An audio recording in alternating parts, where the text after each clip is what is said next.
میں سے کون خوش نصیب ہوگا جس کو آج کے دن نبی رحمت فخر موجودات صلی اللہ علیہ وسلم سرکار کے لیے سواری کا انتخاب اس کا کیا جائے گا۔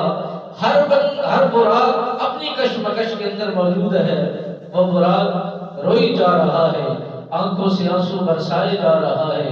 جب پوچھا گیا تیرے رونے کی وجہ کیا ہے، راز کیا ہے، سبب کیا ہے، تو اس نے بتلایا میں اس لیے رو رہا ہوں، یہ سارے براق مجھ سے زیادہ حسین ہے، یہ سارے براق مجھ سے زیادہ حسین ہے، مجھ سے زیادہ خوبصورت ہے، ان کی چال نرالا ہے اور ان کی بہترین جو چلتے ہیں بڑے نظام کے ساتھ چلتے ہیں، اور یہ خوشیاں منا رہے ہیں کہ اس قابل میں بھی ہوتا کہ ان خوشی کے اندر میں شریک ہو جاتا۔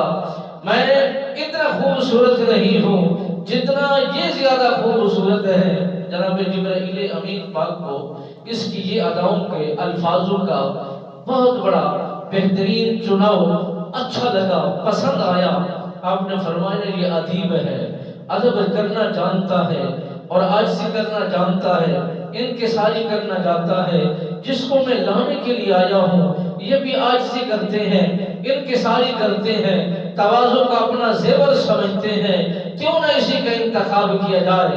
جناب جبرائیل امین پاک اس براق کا انتخاب کرنے کے بعد لے جاتے ہیں نبی رحمت فخر موجودات صلی اللہ علیہ وسلم سرکار کی دربار گوہربار کے اندر جب پہنچتے ہیں، آپ سرکار تیار تھے۔ جب براق کے قریب آتے ہیں تو میرے نبی سرکار مرجھا گئے۔ آپ نے فرمایا اے جبرائیل، آج میرے لیے براق کا انتظام کیا جا رہا ہے، آج میرے لیے سفر کرنے کے لیے بہترین نورانی براق کو لایا جا رہا ہے۔ کل قیامت کے دن جب نفس نفسی کا دور ہوگا، سورج بالکل قریب ہوگا، تپش اتنا زیادہ ہوگی، نفس نفسی ہوگی، کوئی کسی کی مدد کو نہیں آئیں گے، تو پھر اس وقت میری قوم کے ساتھ کیا بیتے گی اور میرے امتیوں کے ساتھ کیا ہوگا، اور وہ کس طرح وہ سفر طے پائیں گے۔